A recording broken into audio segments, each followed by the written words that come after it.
अथ कीलक। इस श्री कीलक मंत्र का शिव ऋषि अनुष्टुप छंद श्री महासरस्वती देवता हैं।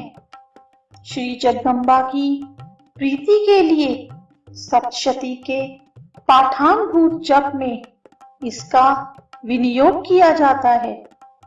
चंडिका देवी को नमस्कार है। मार्कंडेय जी कहते हैं, विशुद्ध ज्ञान ही जिनका शरीर है, तीनों वेद ही जिनके तीन दिव्य नेत्र हैं, जो कल्याण प्राप्ति के हेतु हैं तथा अपने मस्तक पर अर्धचंद्र का मुकुट धारण करते हैं, उन भगवान शिव को नमस्कार है। मंत्रों का जो अभिकीलक है, अर्थात मंत्रों की सिद्धि में विघ्न उपस्थित करने वाले शाप रूपी कीलक का जो निवारण करने वाला है, उस सप्तशती स्तोत्र को संपूर्ण रूप से जानना चाहिए। यद्यपि सप्तशती के अतिरिक्त अन्य मंत्रों के जप में भी जो निरंतर लगा रहता है, वह भी कल्याण का भागी होता है। उसके भी उच्चाटन आदि कर्म सिद्ध होते हैं तथा उसे भी समस्त दुर्लभ वस्तुओं की प्राप्ति हो जाती है। तथापि जो अन्य मंत्रों का जप ना करके केवल इस सप्तशती नामक स्तोत्र से ही देवी की स्तुति करते हैं, उन्हें स्तुति मात्र से ही सच्चिदानंद स्वरूपिणी देवी सिद्ध हो जाती है। उन्हें अपने कार्य की सिद्धि के लिए मंत्र, औषधि तथा अन्य किसी साधन के उपयोग की आवश्यकता नहीं रहती। बिना जप के ही उनके उच्चाटन आदि समस्त अभिचारिक कर्म सिद्ध हो जाते हैं। इतना ही नहीं, उनकी संपूर्ण अभीष्ट वस्तुएं भी सिद्ध हो जाती हैं। लोगों के मन में यह शंका थी कि जब केवल सप्तशती की उपासना से अथवा सप्तशती को छोड़कर अन्य मंत्रों की उपासना से भी समान रूप से सब कार्य सिद्ध होते हैं, तब इनमें श्रेष्ठ कौन सा साधन है?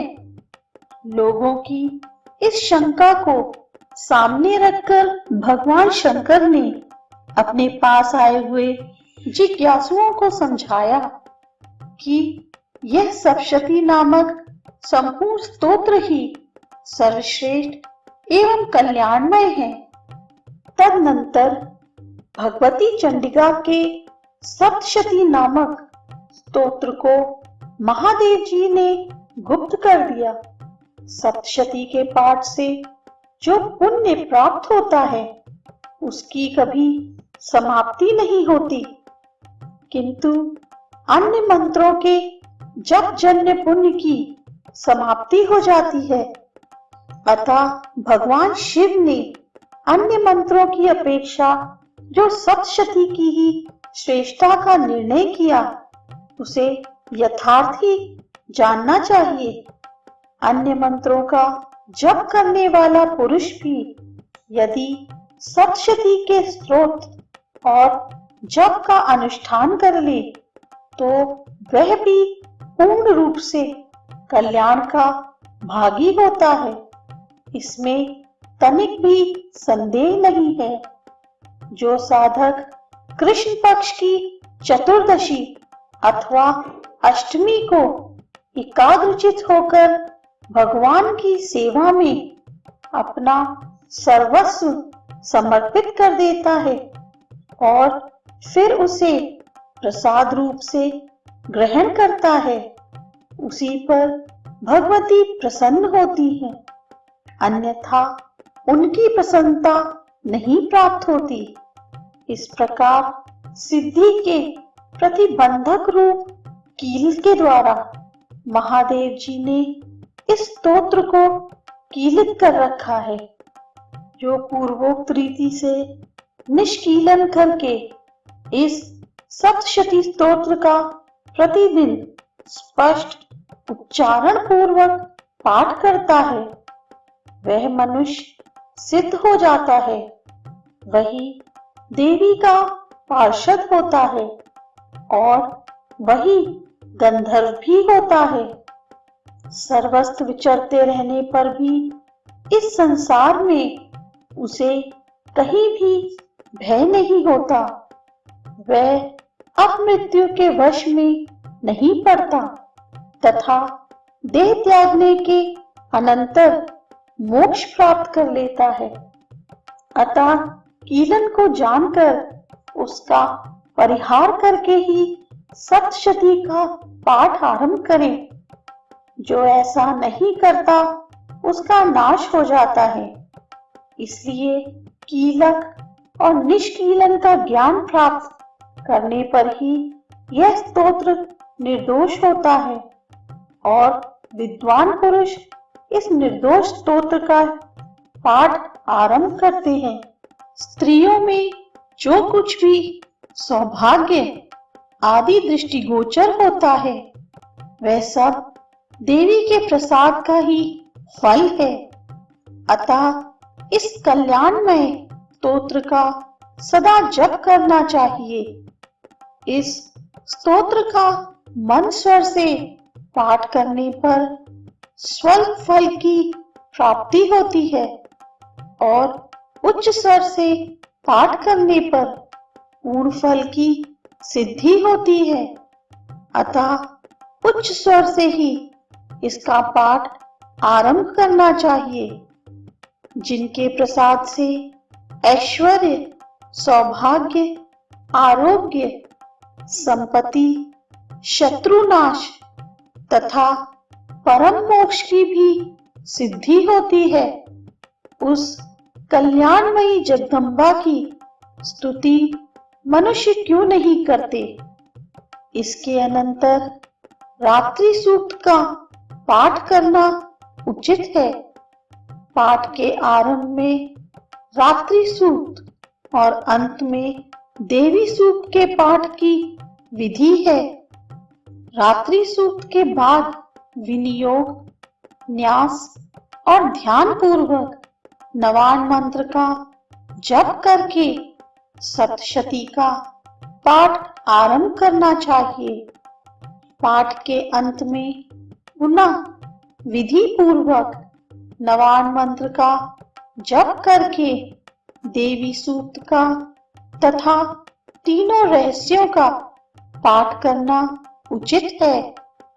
कोई नवान जप के बाद रात्रि सूक्त का पाठ बतलाते हैं और अंत में भी देवी सूक्त के बाद नवान जप का औचित्य प्रतिपादन करते हैं, किंतु यह ठीक नहीं है। सप्तशती का पाठ बीच में हो और आदि अंत में नवान जप से उसे संपुटित कर दिया जाए। डामर तंत्र में यह बात अधिक स्पष्टता से दी गई है। आदि और अंत में 100 बार नवान मंत्र का जप करें और मध्य में सप्तशती दुर्गा का पाठ करें। यह संपुट कहा गया है। यदि आदि अंत में रात्रि सूक्त और देवी सूक्त का पाठ हो और उसके पहले एवं अंत में नवान जप हो, तो वह पाठ नवान संपुटित नहीं कहला सकता, क्योंकि जिससे संपुट हो उसके मध्य में अन्य प्रकार के मंत्र का प्रवेश नहीं होना चाहिए।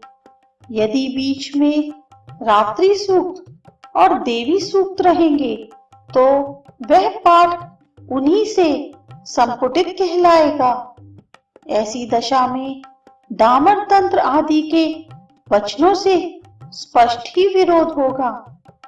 अतः पहले रात्रि सूक्त, फिर नवान जप, फिर न्यास पूर्वक सप्तशती पाठ, फिर विधिवत नवान जप, फिर क्रमशः देवी सूक्त एवं रहस्य का पाठ। यही क्रम ठीक है। रात्रि सूक्त भी दो प्रकार के हैं, वैदिक और तांत्रिक। वैदिक रात्रि सूक्त ऋग्वेद की 8 ऋचाएं हैं और तांत्रिक तो दुर्गा सप्तशती के प्रथम अध्याय में ही है। ये दोनों दिए जाते हैं। रात्रि देवता के प्रतिपादक सूक्त को रात्रि सूक्त कहते हैं। यह रात्रि देवी दो प्रकार की हैं, एक जीव रात्रि और दूसरी ईश्वर रात्रि। जीव रात्रि वही है जिसमें प्रतिदिन जगत के साधारण जीवों का व्यवहार लुप्त होता है। दूसरी ईश्वर रात्रि है जिसमें ईश्वर के जगत रूप व्यवहार का लोप हो जाता है। उसी को काल रात्रि या महाप्रलय रात्रि कहते हैं। उस समय केवल ब्रह्म और उनकी माया शक्ति, जिसे अव्यक्त प्रकृति कहते हैं, शेष रहती है। इसकी अधिष्ठात्री देवी भुवनेश्वरी है। रात्रि सूक्त से उन्हीं का स्तवन होता है।